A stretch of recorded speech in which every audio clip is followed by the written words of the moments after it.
Y quiero en esta tarde titular el mensaje que les quiero compartir: ¿existe Dios? Con signos de interrogación. ¿Existe Dios?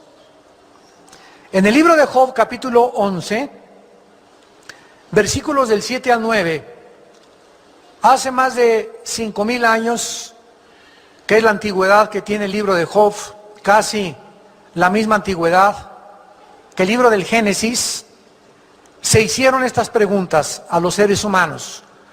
¿Descubrirás tú los secretos de Dios? ¿Llegarás tú a la perfección del Todopoderoso? ¿Es más alta que los cielos? ¿Qué harás? ¿Es más profunda que el Sheol? ¿Cómo la conocerás? Su dimensión es más extensa que la tierra y más ancha que el mar. Una de las cuestiones más importantes que el ser humano tenga que responder antes de morirse es precisamente acerca de la existencia de Dios. Porque no solamente basta con decir creo en Dios. Siempre que una persona se acerca a mí o en los debates que tenemos en la televisión o en el radio, en diferentes foros universitarios o diferentes paneles con profesionistas, con científicos, con abogados, con físicos matemáticos, con astrónomos, con antropólogos, muchos me dicen, yo creo en Dios, y siempre les contesto, ¿en cuál Dios? ¿Cómo que en cuál Dios? La gente muchas veces responde. Yo les vuelvo a decir, bueno, los romanos tenían miles de dioses. Los griegos tenían millones de dioses. Hicieron Dios a Marte, a Neptuno, a Júpiter. Calígula, el emperador romano, hizo Dios a su caballo. Entonces, cuando alguien dice creo en Dios, ¿qué es lo que esta persona está tratando de expresar o de comunicar? Absolutamente nada. Porque no basta decir creo en Dios, es una fuerza sobrenatural, una fuerza invisible, etcétera, etcétera, sino necesitamos contestar quién es ese Dios en el cual hemos depositado nuestra confianza. Por ejemplo, uno de los físicos matemáticos, astrónomos más grandes que el siglo XX conoció, el doctor Wernher von Braun, que fue el que diseñó el primer cohete que llegó a la Luna en 1969 y profesor aparte de la Biblia ahí en la NASA.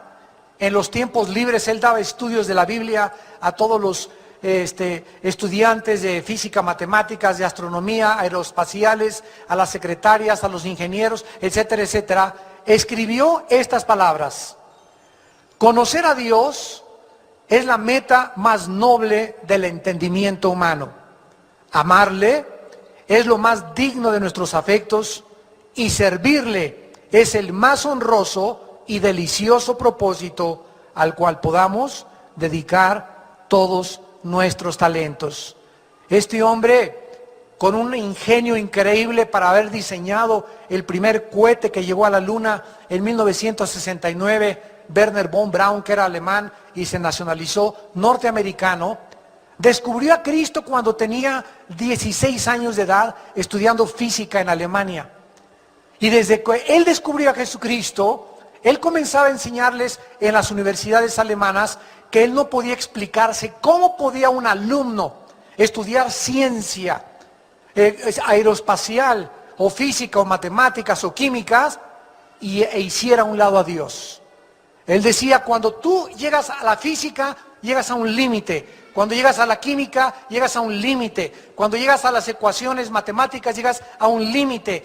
Y ese límite no te permite concebir que existe otro mundo fuera de ese límite mental, intelectual, humano, que es el invisible, el espiritual, y que por el cual tú no quieres conocer, nunca podrás extenderte todavía mucho más allá del límite intelectual de la mente humana y de la finitud del pensamiento intelectual. Así, en otras palabras, él dijo, para concluir, que un científico ateo es un científico limitado. Una persona que dice que no cree en Dios está él mismo negando su propia existencia. Es como amanecer y verte en el espejo y decir, no veo nada, no existo.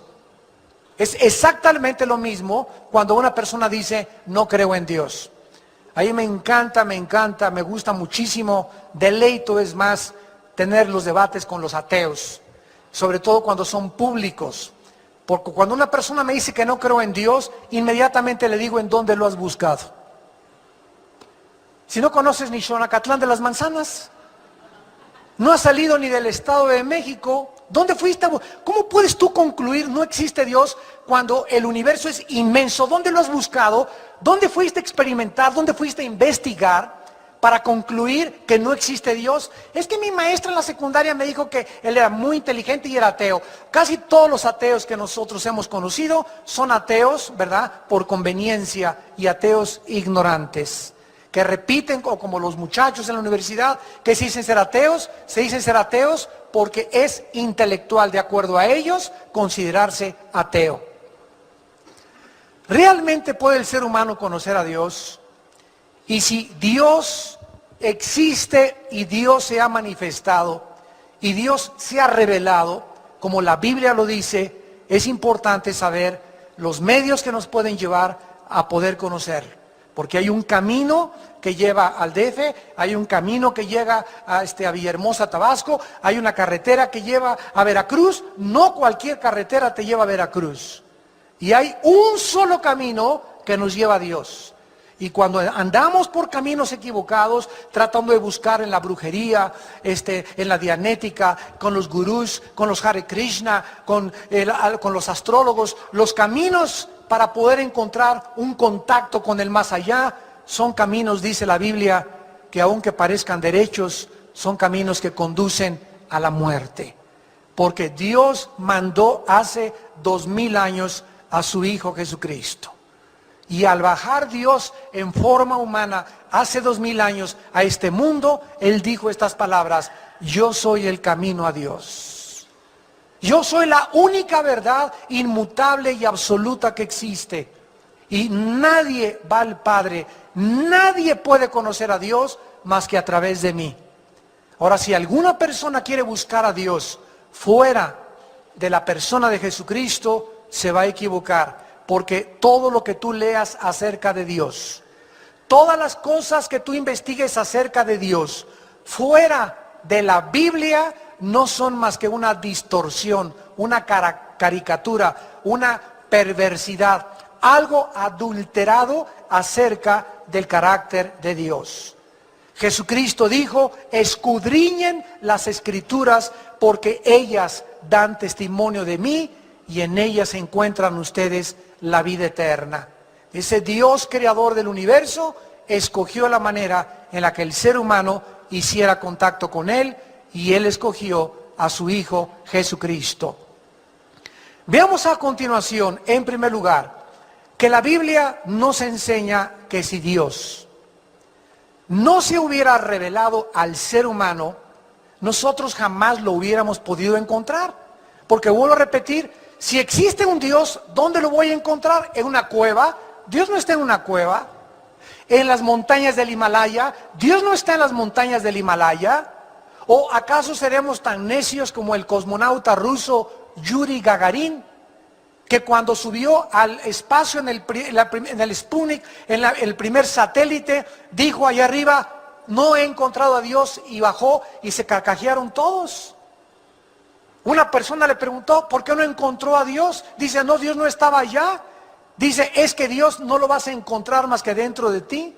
Y él pensaba encontrar a Dios en la luna, pensaba encontrar a Dios sentado en un arpa con un jugo de limón ahí tomándose en Marte alguna soda, etcétera, etcétera. Y no es posible así conocer a Dios, porque Dios, si existe Él, trasciende nuestra dimensión de nuestros 5 sentidos, trasciende nuestra finitud intelectual, está mucho más allá de todo aquello que lo podamos nosotros concebir o comprender. Si existe Dios, Él es el que tuvo que haber hecho el contacto con nosotros. Hace algunos años yo tenía uno de mis escritores favoritos llamado Carlos Sagan. Él hizo esa película famosa que ustedes han visto que se llamó Contacto. Y él trataba a través de satélites de poder contactarse para ver si captaba algún sonido en el espacio que pudiera descifrar y que viniera de alguna raza o alguna era o seres extraterrestres, y poder comprobar que existe vida fuera del universo. Carlos Sagan no pudo hacer nada, diseñó unas parabólicas increíbles, etcétera, etcétera, y concluyó antes de morir en su bitácora. Dijo Carlos Sagan: no existe ningún propósito en esta vida ni en el universo fuera de aquel que podamos nosotros descubrir dentro de nosotros. O sea, fuera de mí no hay absolutamente nada.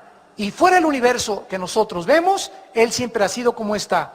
Y Carlos Sagan creía en la eternidad del universo.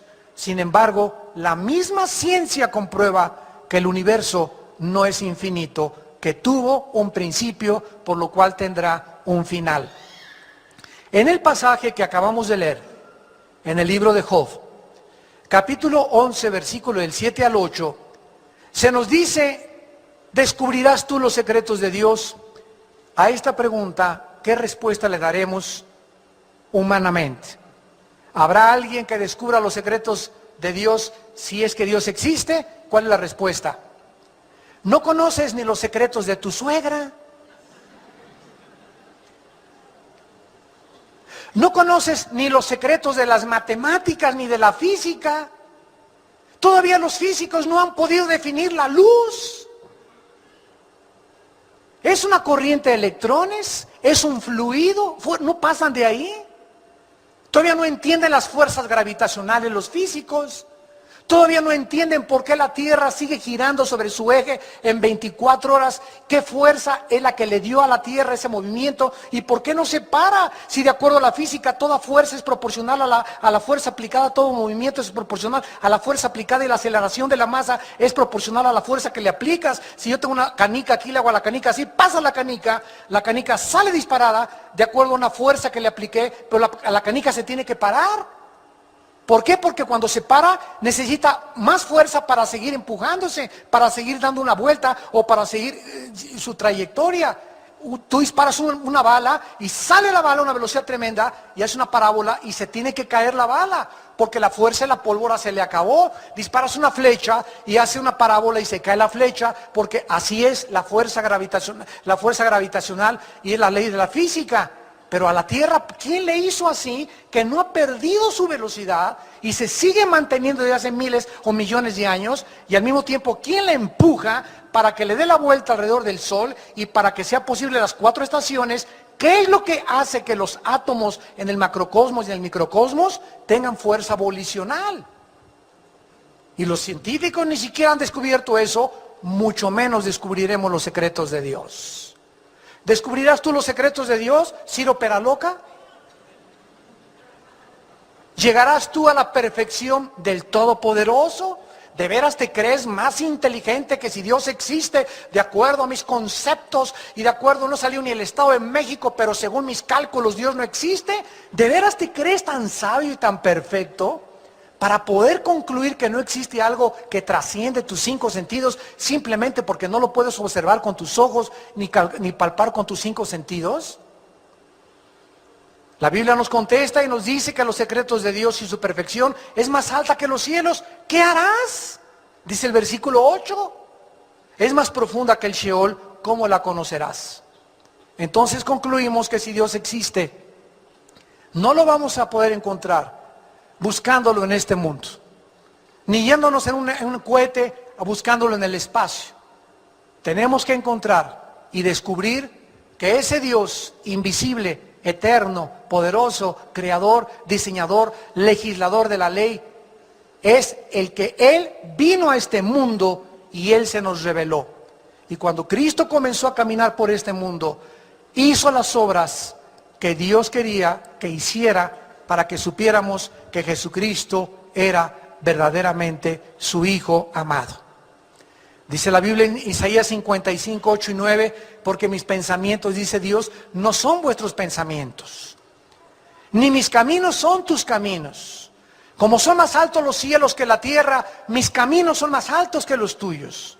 Entonces no digas lo siguiente: Yo no creo en Dios, porque si Dios existiera, ¿cómo pudo permitir los tsunamis, los terremotos, que se murieran los niños? Entonces, vamos a seguir una línea de lógica, señores científicos que nos acompañan y ateos que están con nosotros, o los que nos ven por la televisión. Si tú eres un ateo y concluyes, porque el 90% de los ateos, escúchame, el 90% de los ateos que yo he conocido son personas amargadas con la vida.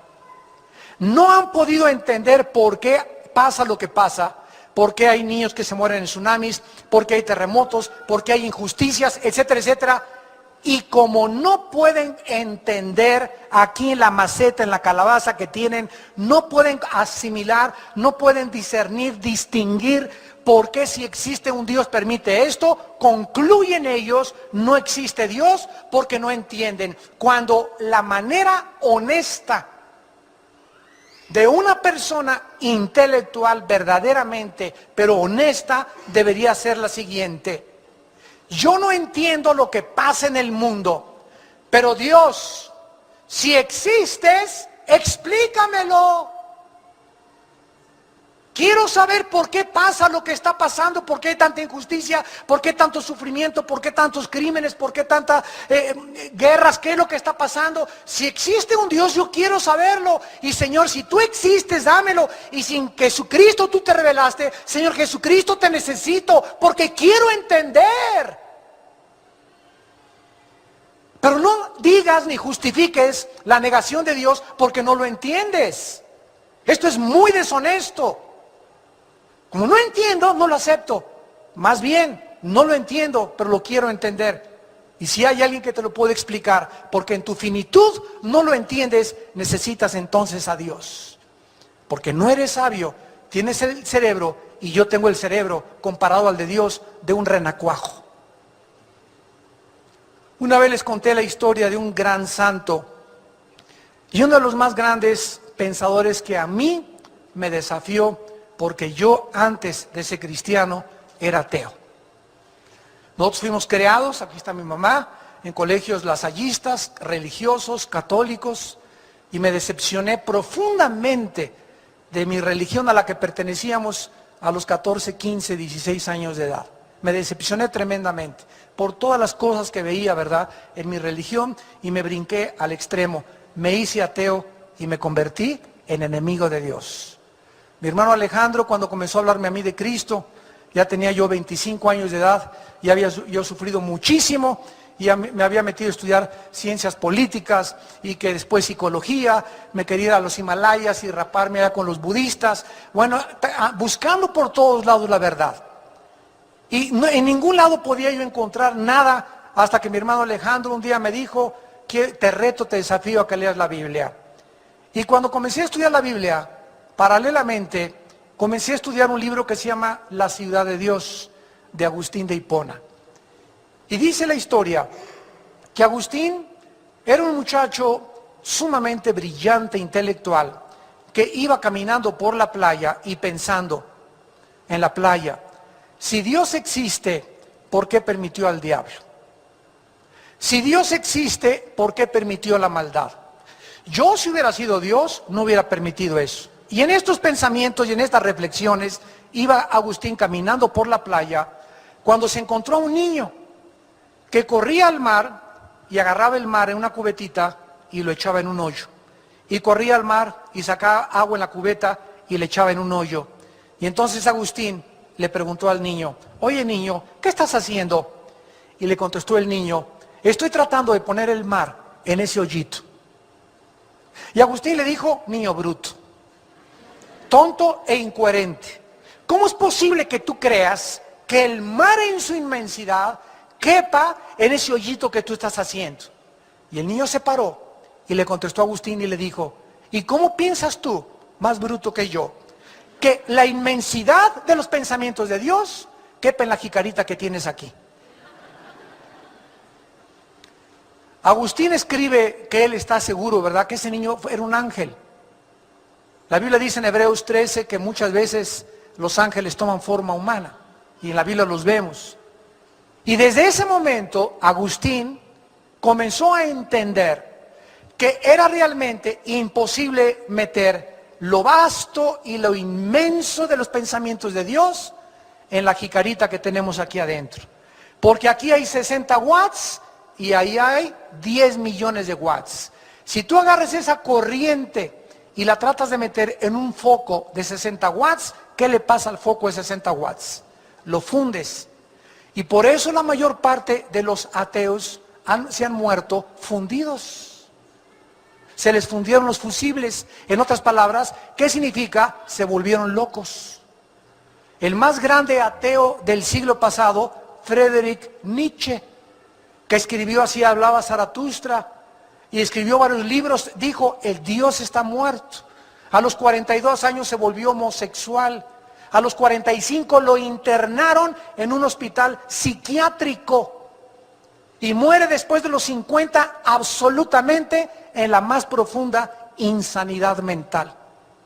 En su casa de Alemania había escrito en la puerta, Dios está muerto. Cuando murió Nietzsche, alguien puso arriba de este letrero, Nietzsche murió, Dios sigue vivo. Se vuelven locos. Jean-Paul Sartre, otro filósofo posterior a Nietzsche en los 60s, que escribió La náusea, El muro.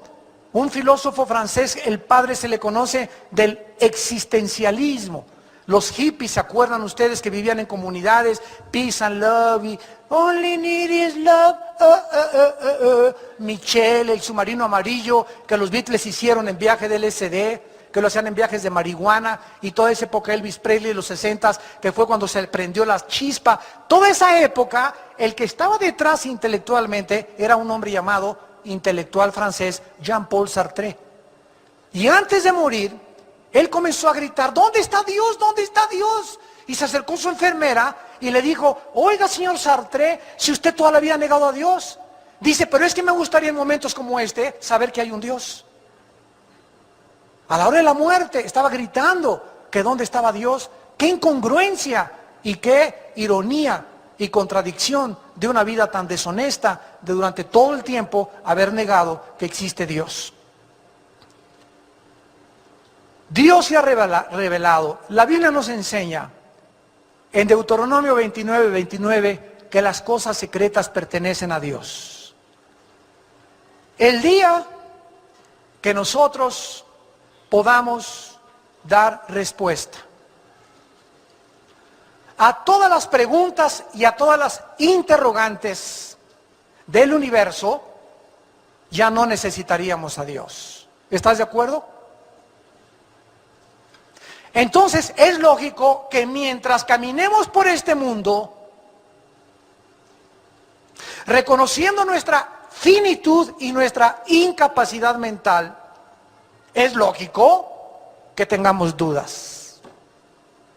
Miles de dudas. Yo soy cristiano hace 30 años y todavía tengo cantidad de dudas. Pero las dudas no son malas. Malo es quedarte con las dudas. Hay veces que yo vengo a la Biblia y me encuentro esto, no lo entiendo. ¿Pero por qué no lo entiendo? Porque mi mente no es lo suficientemente amplia para entender toda la Biblia. ¿Qué hago? Hago a un lado esta página y sigo comiendo, sigo estudiando lo que puedo asimilar. Cuando tú comes pescado, los pescados tienen espinas. ¿Qué haces cuando te sale una espina? Ya no quiero pescado porque tiene espinas. No, agarra la espina, la haces a un lado y te comes lo que te aproveche.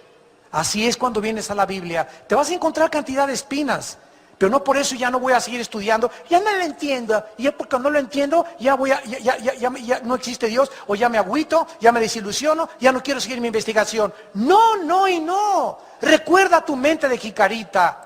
Recuerda que Dios con el tiempo te va a aclarar lo que ahorita no lo entiendes.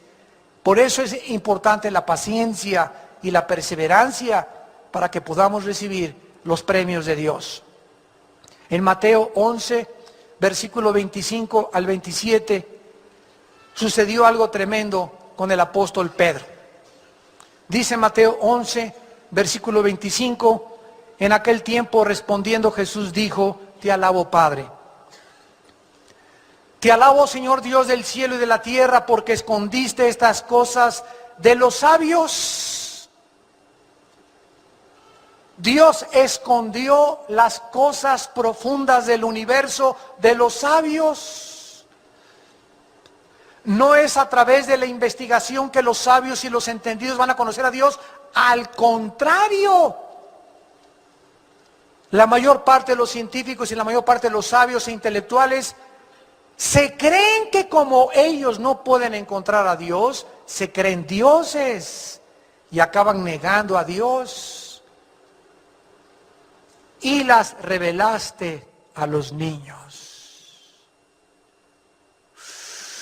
Dios esconde los misterios del universo y de su persona y de su carácter de los grandes maestros, de las grandes mentes brillantes, porque Dios sabe que esas personas brillantes e inteligentes con premios Nobel de literatura y de ciencia y de química y de física, ellos inevitablemente se enorgullecen de su conocimiento y se vuelven arrogantes. Y creen que porque ya tienen 2 o 3 cuadritos ahí colgando que dice doctor en filosofía y letras, doctor en ciencias políticas, premio Nobel de química de 1900 fulano de tal, ya creen que con eso los traen a la televisión y el mundo se vuelca hacia esas mentes como Alberto Einstein, como Stephen Hawking, etcétera, etcétera, Jean-Paul Sartre, maestro de maestros, gurú Hashima Maharashi Katakachi. Se rapan y porque traen la cola de caballo, el maestro. Viene un hombre del Tíbet, el Dalai Lama, maestro, díganos los misterios del universo, usted que tiene contacto con Dios, cuando el Dalai Lama dice que él ni siquiera conoce a Dios. ¿Por qué el Dalai Lama no lo conoce? Porque es ateo.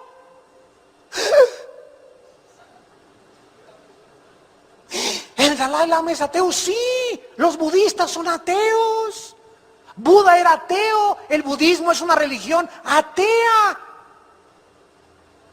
Gautama Buda era un príncipe y vivía en un palacio con todos los conforts y con todas las comodidades del mundo y se hartó del dinero de su padre y le dijo Gautama Buda a su papá, papá, ya no quiero vivir aquí en el palacio, quiero ir al mundo, salirme de las murallas del palacio y quiero conocer el mundo. Y salió Buda de su palacio, del palacio de su padre, y se encuentra limosneros, se encuentra leprosos, se encuentra personas sufriendo, y le impacta tanto a Gautama Buda el sufrimiento del mundo que dedica su vida a descubrir por qué sufre el ser humano. Y nunca lo encontró, acabó en McDonald's. Se decepcionó porque no encontró por qué sufríamos. Y comenzó a comer y a comer y a comer y por eso se puso así. Pero él jamás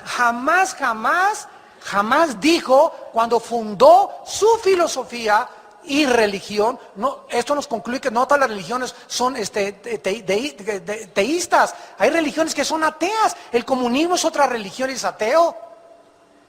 Entonces, ¿de dónde sacaron? Cuando voy a la universidad me dice un maestro, oiga, pero usted no viene a hablar de religión, ¿verdad? ¿A qué se habla de religión? ¿Aquí se habla de Hitler? Sí. ¿Se habla del comunismo? Sí. ¿De la dialéctica materialista? Sí. ¿Se habla de Buda? Sí. Entonces, ¿por qué me dice a mí que no hablo de religión? Porque traigo la Biblia. ¿Que usted no sabe que los religiosos también son ateos? Y la gente no sabe que hay religiones ateas, como el budismo es una religión atea. Los budistas no creen en Dios, ni le oran a Dios, ni le oran a Buda. Entonces, ¿cómo podemos nosotros, verdad, creer que un ser humano, igual que tú, igual que yo, nos pueda responder los secretos del universo? En Mateo 16, el apóstol Pedro dice en el versículo Mateo 16, versículo 13, en Cesarea de Filipo, Cristo preguntó a los discípulos diciendo, ¿quién dicen los hombres que es el Hijo del Hombre? Es una pregunta muy relevante. ¿Quién dice tu maestro? Pregúntale a tu maestro qué es Cristo. Escuchen. Te van a contestar. Cristo fue el primer revolucionario.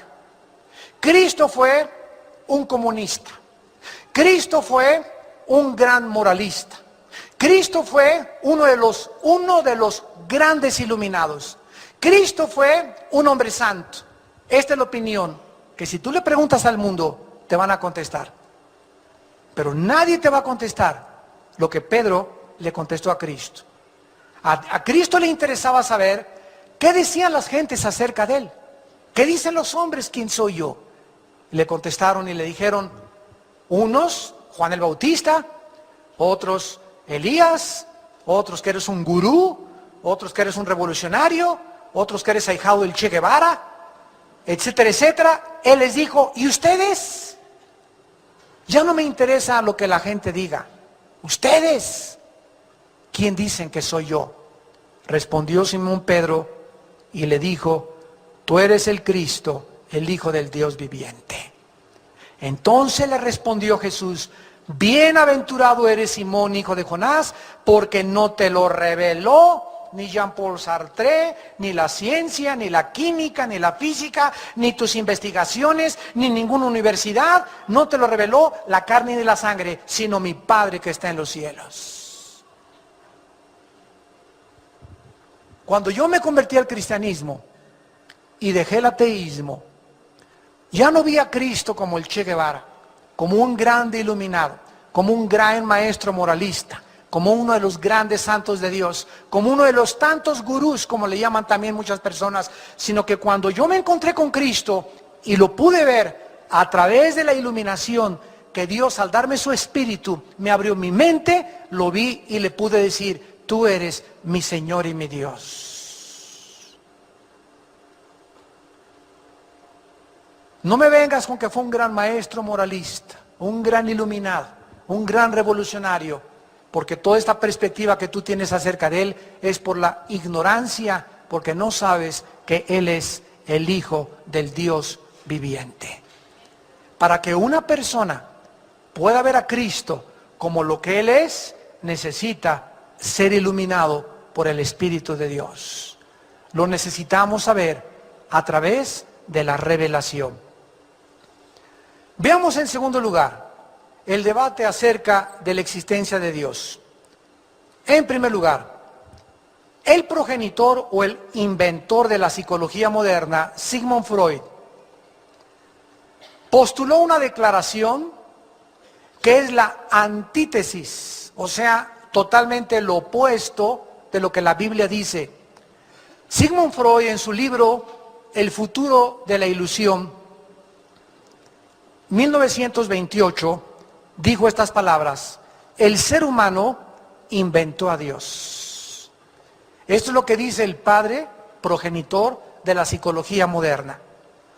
Freud dijo en su mismo libro, El futuro de la ilusión, el ser humano necesita desesperadamente seguridad en medio de un mundo donde no tiene el control sobre todas sus circunstancias, por lo cual tuvo que inventar la existencia de Dios.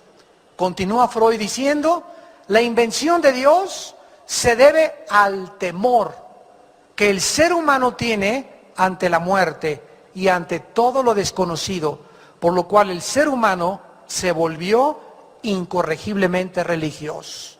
Entonces, de acuerdo a Freud, que era ateo, Freud era ateo de ateos, y murió con una neurosis increíblemente grande. Dice su esposa que se levantaba a la 1 o 2 de la mañana gritando, empapado en sudor, que veía figuras y veía cosas que se le aparecían.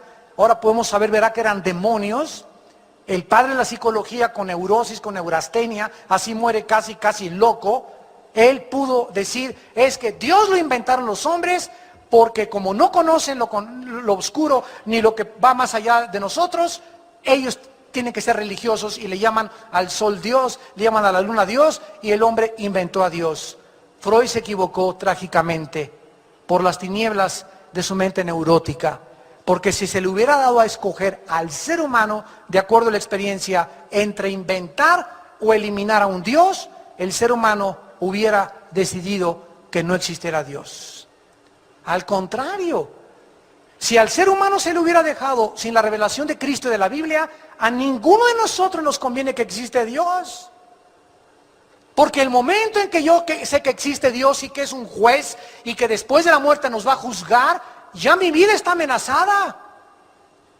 Ya mi vida está confrontada, es un trauma enfrentarme a un juez que me va a juzgar y que me está diciendo, no puedes hacer en la vida esto y esto y esto porque es pecado, esto y esto sí te lo permito. A mí no me conviene que ese Dios exista, porque ese Dios viene a tomar mi autonomía. Nos viene a robar lo que más amamos, ser libres, pero no libres sino libertinos. Que nadie nos diga lo que es bueno y lo que es malo. Yo si me gusta otra mujer me voy con ella, si me quiero emborrachar me emborracho, si me gusta esto lo hago. A mí no me conviene que exista ese Dios. Y esta es la razón por la cual el ser humano, cuando se confronta que hay un Dios, cuando te enfrentas a la Biblia y cuando te enfrentas al mensaje de la resurrección de Jesucristo, comienzas a temblar de los pies a la cabeza, porque no te conviene creer en Dios, porque amenaza tu autonomía. Te viene a decir, ahora tú ya no eres Dios, ahora quiero que sepas que te tienes que hincar delante de mí y te tienes que someter y tienes que obedecer mis leyes porque di mi vida por ti en una cruz. Y a ti no te conviene que nadie te venga a decir lo que tú tienes que hacer ni lo que yo tenga que hacer. Si al ser humano se le hubiera dejado escoger entre que exista Dios y que no exista Dios, hubiéramos escogido que mejor Dios no existiera. En Romanos 1, el apóstol Pablo escribió estas palabras. Versículo 20, Romanos 1. Porque las cosas invisibles de Él, su eterno poder y deidad, se hacen claramente visibles desde la creación del mundo, siendo entendidas por medio de las cosas hechas, de modo que no tienen excusa. De acuerdo a la Biblia, Dios no se puede ver. Su eterno poder y deidad no lo podemos ver porque es invisible. Sin embargo, cuando el ser humano levanta los ojos al universo y descubre en el universo dos cosas: orden y diseño. Orden increíble de los planetas, el movimiento de las galaxias, el movimiento perfecto y la distancia perfecta del Sol a la Luna, de los satélites de la Luna a la Tierra, la maravilla de oxígeno que respiramos, que es una combinación perfecta de hidrógeno, oxígeno, gases, y que al hacer así me permiten yo tener vida, y que si salgo en la atmósfera, esta combinación de gases ya no existe en el espacio más que aquí. El producto de la clorofila que las plantas emanan para convertirla en oxígeno, las manzanas y las frutas del campo que yo corto y las uvas y que llevo a mi boca, y al llevarlas a mi boca, esas vitaminas y esos minerales son exactamente los que mi estómago, mis riñones, mi hígado necesitan para sobrevivir. Todo está interrelacionado: el oxígeno, las plantas, la comida, el propósito, pienso, luego existo, existo, luego vivo, etcétera, etcétera. Nunca un chango dice, esta manzana la hizo Dios. Ni has visto a las jirafas que se hinquen tampoco con el cuello, que le hagan así a Dios tampoco. Ni los orangutanes que adoran a Dios y que comiencen a pensar acerca de tu existencia. Somos los únicos, los seres humanos, que estamos conscientes de que existimos y de que hay un destino después de la muerte. ¿Quién puso esa conciencia dentro de nosotros? ¿Por qué los egipcios, que no conocían la revelación de Dios en la Biblia, enterraban a sus muertos con comida y le ponían su espada? ¿Quién les dijo que lo iban a necesitar después de esta vida? Los aztecas, las tribus que tú me quieras comentar y decir, no hay una cultura, no hay una civilización en la historia que no haya creído o adorado a algún Dios. Porque llevamos la eternidad dentro de la conciencia, porque la Biblia dice que fuimos creados a imagen y semejanza de Dios. Las cosas invisibles de Él y su eterno poder y deidad se hacen claramente visibles desde la creación, siendo entendidas al ver el diseño y el orden. Mi mente me dice, si hay un cuadro precioso, tiene que haber un pintor que lo pintó. Si veo una escultura hermosa, tiene que estar detrás un escultor. Si veo un edificio, tiene que haber un arquitecto. Si veo un reloj preciso en sus manecillas, tiene que haber un relojero. Si veo un Ferrari de 12 cilindros, tiene que haber un ingeniero italiano detrás de este motor. Yo no puedo creer que caminando por las playas, en la arena del desierto, junto al acumulador y los pistones y la bomba de gasolina, y por casualidad se hizo un motor de un Ferrari. Así es imposible concluir que el hígado, el estómago, el páncreas, la sangre, los pulmones, la maravilla del ojo humano, la maravilla de los huesitos, que tenemos en el oído, la piel que nos cubre, los cabellos, la sangre. Es increíble que todo surgió de la nada, de un accidente. Sale por accidente un chango y de repente sale otra changa por otro accidente, con órganos reproductores femeninos, uno con órganos reproductores masculinos y el otro también por accidente. También el accidente, la madre naturaleza hizo una changa con órganos reproductores femeninos y después se juntan los dos y sale un tercer chanquito por accidente. Somos dos accidentes en medio de un accidente. Ni la India María cree eso. Pero profesando ser sabios, se hicieron necios.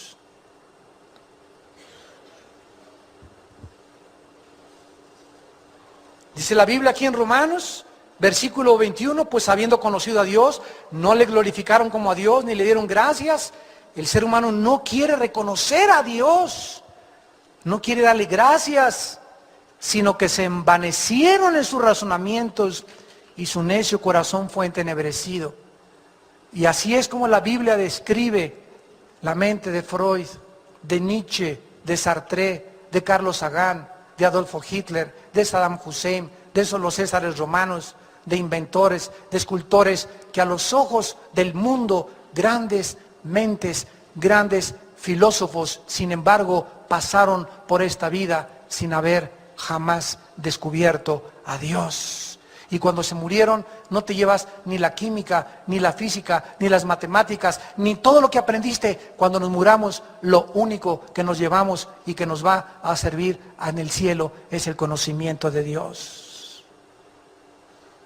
Juan 17:3, y esta es la vida eterna, que te conozcan a ti y a Jesucristo, a quien tú has enviado. Vamos a ver que aunque la evidencia de Dios es demasiado clara e irrefutable, la negación de la existencia de Dios, la Biblia le llama necedad. Salmo 14:1, el necio dice en su corazón, no hay Dios. Es una necedad. Una persona atea es una persona deshonesta, filosófica y racionalmente. Es una persona absurda en sus pensamientos y en la coherencia de su lógica elemental, siguiendo la línea de la lógica elemental. Y aunque Dios no puede ser probado, como una vez, hace muchos años, un gobernador del estado de Tabasco llegó a un pueblito y él se dedicó a matar cristianos y a quemar iglesias en el estado de Tabasco. Le llamaban Garrido Canaval. Y cuenta una historia, cuando estuve yo ahí en Tabasco, que me la contaron, que cuando llegó este gobernador en un caballo a una de las iglesias, agarró a todos los cristianos que estaban ahí enfrente y les dijo, a todos ustedes los reto que me demuestren que Dios existe y voy a creer. Había una viejita entre los cristianos que sacó una naranja y la partió a la mitad. Y agarró la naranja y se la exprimió.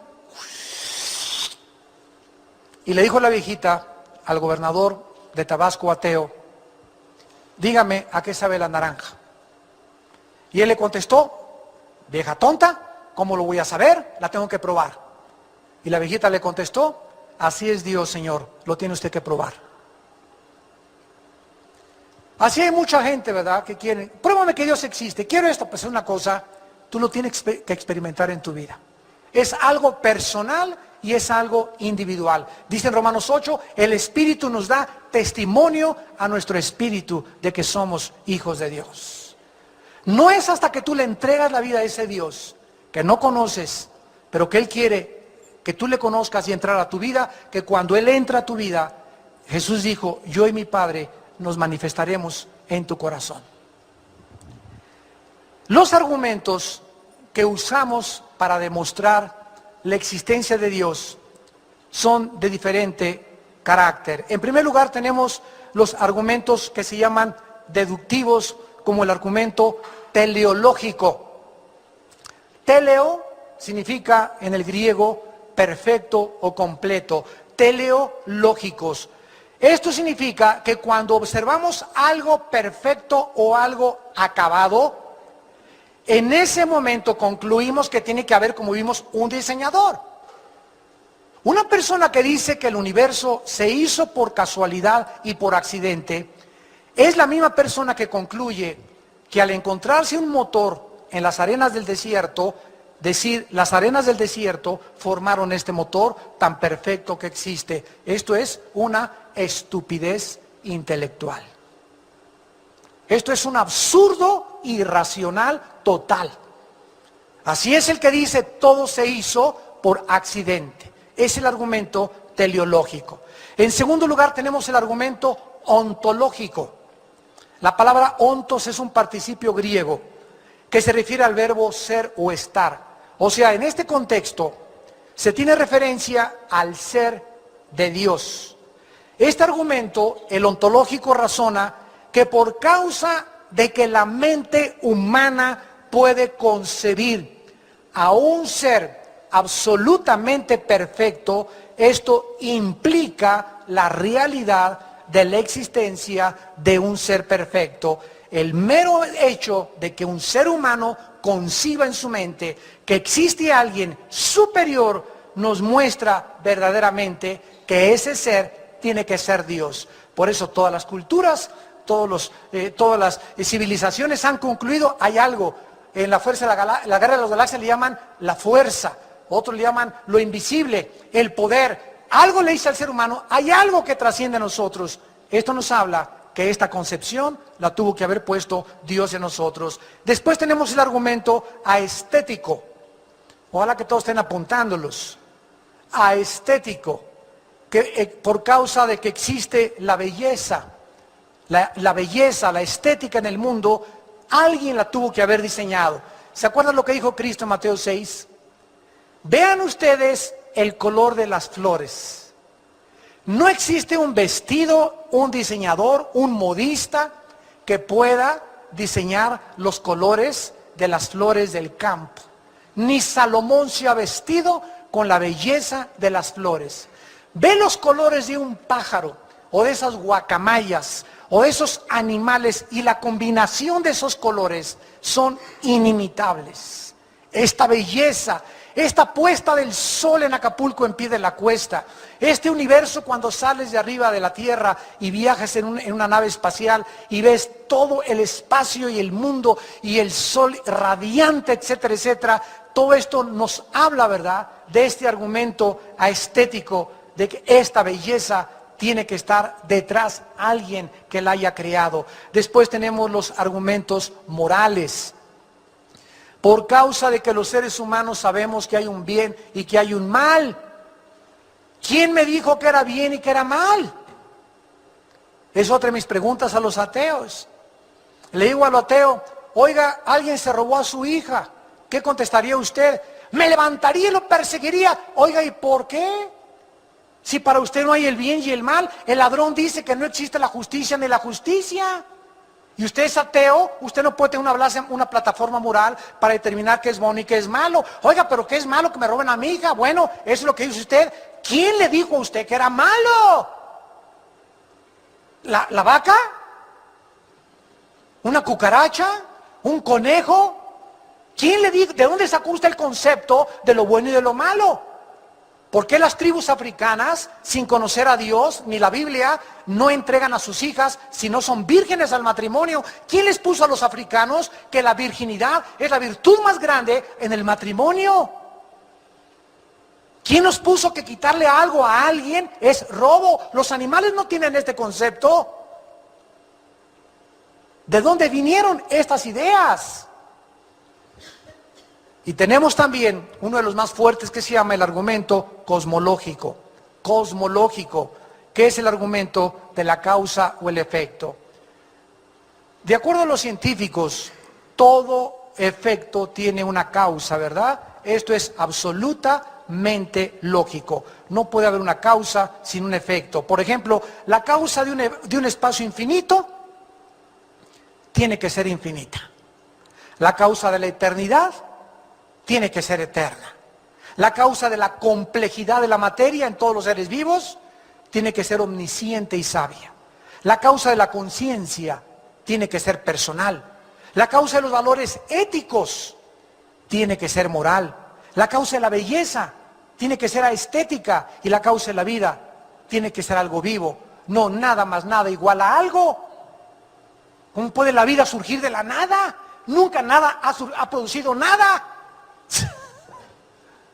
Nunca jamás ha surgido nada por espontaneidad. Nunca tampoco ha surgido el orden del desorden. Si yo agarro la enciclopedia británica y corto todas las hojas del A a la Z y las pongo debajo de un ventilador durante 5 billones de años, ¿ustedes creen que en 5 billones de años la enciclopedia británica se va a poner del A a la Z en orden? Si yo agarro a 10 changos y los pongo arriba de un piano, ¿cuántos años les va a tardar en componer la novena sinfonía de Beethoven? ¿Cuántos años? Ni billones de billones de billones de billones de billones de años. Entonces, ¿por qué dicen los ateos que de un desorden, de una explosión del Big Bang surgió el orden? Cuando la física nos demuestra y las matemáticas que nunca el orden ha surgido del desorden. Al contrario, el desorden surgió porque antes había un orden en el universo, tal como la Biblia lo establece. Y finalmente, escuchen ustedes algunos ejemplos de ateos antes de morir. Y para compararlos con lo que la Biblia nos muestra de sus santos antes de morir, dijeron. Voltaire, un ateo francés, al final de su vida dijo: casi toda la humanidad es una masa de horribles criminales desafortunados y el planeta no contiene nada más que cuerpos muertos. Fúchila. Hubiera deseado nunca haber nacido. Renan, otro ateo, vivimos en el perfume de un envase vacío. G. Wells, no existe, dijo, ninguna salida, ni alrededor ni a través de nada. Todo es un final, todo acaba en esta vida. Roberto Ingersoll dijo: la vida es un velo angosto entre el pico de 2 eternidades. No miremos en vano, todo es un desperdicio, mirar más allá de las alturas. Mientras más gritemos, la única respuesta será el eco de un lloro amargo y desesperado. Bertrand Russell, que escribió ¿Por qué no soy cristiano?, dijo: el ser humano es la causa que no tuvo ninguna previsión. Su vida, sus temores, su crecimiento, sus esperanzas, sus creencias no son sino el solo accidente de una colocación de átomos. Todo el heroísmo, las virtudes, la moral, los sentimientos se quedan solos en la tumba fría y seca. Jean-Paul Sartre: la vida es una náusea, una desesperación, ser humano. No hay causa ni propósito para la vida fuera de nosotros. La esperanza de la Biblia es totalmente diferente. El rey David escribió en el Salmo 23: aunque ande en valle de sombras y de muerte, no temeré mal alguno, porque tú estarás conmigo. El apóstol Pablo, antes de morir, dijo: he peleado la buena batalla, he acabado la carrera, he guardado la fe, por lo demás me está guardada la corona de justicia, la cual me dará el Señor juez justo en aquel día, y no solo a mí, sino a todos los que aman su venida. El apóstol Juan escribió: Cristo dijo: yo soy la resurrección y la vida, el que cree en mí, aunque esté muerto, vivirá. Y todo aquel que vive y cree en mí, no morirá eternamente. Y tú, amigo, que nos visitas, ustedes que nos ven por la televisión, ¿cuáles son tus palabras si murieras hoy en la tarde? ¿Cuál es tu concepto de la vida y de la eternidad? ¿Vas a morir amargado? ¿Con cara de caimán? Vas a morir amargada en tu vida sin haber conocido jamás, naciste en las tinieblas, viviste en tinieblas y vas a regresar a las tinieblas. ¿A eso le llamas tú vivir? ¿Tú crees que el vivir es hacer dinero nada más? ¿O tener poder? ¿O llegar a ser famoso? ¿Llegar a ser como Timbiriche? ¿O llegar a ser un cantante, un deportista famoso? ¿Tú crees que esa es la vida? Y cuando llegas a todas esas cosas te das cuenta que algo dentro de ti sigue vacío. Y así mueren presidentes y cantantes porque todo pasa en la vida. Porque la vida del hombre es como la hierba del campo, que por un lado amanece en la mañana, en la tarde sale la flor y en la tarde nos secamos. Así tenemos todos que secarnos y toda nuestra gloria y todo lo que buscamos no nos va a servir después de esta vida. Yo soy la resurrección, dijo Jesucristo. Si tú crees en mí, no morirás eternamente. Dios se ha revelado, Dios te está esperando en esta mañana, no para que alguien te pruebe que existe Dios, sino para que tú te convenzas, sin que nadie te persuada, al invitar a Jesucristo a tu vida y al experimentarle y decirle lo que yo le dije hace 30 años. Le dije: Señor, yo no sé si existes o no existes, pero estoy desesperado. He leído tu palabra y he encontrado palabras que jamás ningún hombre ha dicho, como tú eres el camino, la verdad y la vida. Pensé en el Che Guevara, pensé en Buda, pensé en Mahatma Gandhi, pensé en Zaratustra, pensé en Zoroastro y no encontré a nadie en mis antiguos héroes ni iluminados que hayan hablado como habló Jesucristo. Y le dije a Cristo hace mucho tiempo: si tú eres el Hijo de Dios y realmente resucitaste de los muertos, te necesito. Y caí hincado hace algún tiempo en mi casa y le dije al Señor: entra a mi vida, te recibo como mi Señor y mi Salvador y muéstrame, quítame las telarañas, quiero conocerte, oh Dios. No te entiendo ni entiendo nada de lo que está pasando, pero quiero conocerte, quiero que me des la mano, porque aunque ande en valle de sombra de muerte, no quiero volver a tener miedo. Quiero seguir contigo toda la vida y que tu fuerza y tu misericordia me acompañen hasta después de la vida. Y esta es la oración que tú puedes en esta mañana hacer: pedirle a Dios que entre a tu vida. Decirle: Señor, te necesito. Si no tienes esa necesidad de Dios, nunca lo vas a encontrar. Pero estoy seguro que tú necesitas a Dios. Necesitamos a alguien mucho más grande que nosotros para que nos pueda consolar, fortalecer, dar dirección y propósito para vivir. Y esta persona se llama Jesucristo. Él quiere entregar tu vida, quiere entrar a tu corazón, quiere sanar tus heridas, quiere abrirte las puertas de la prisión donde te encuentras y decirte que hay libertad y que si verdaderamente le sigues la verdad, te va a hacer libres. Oremos.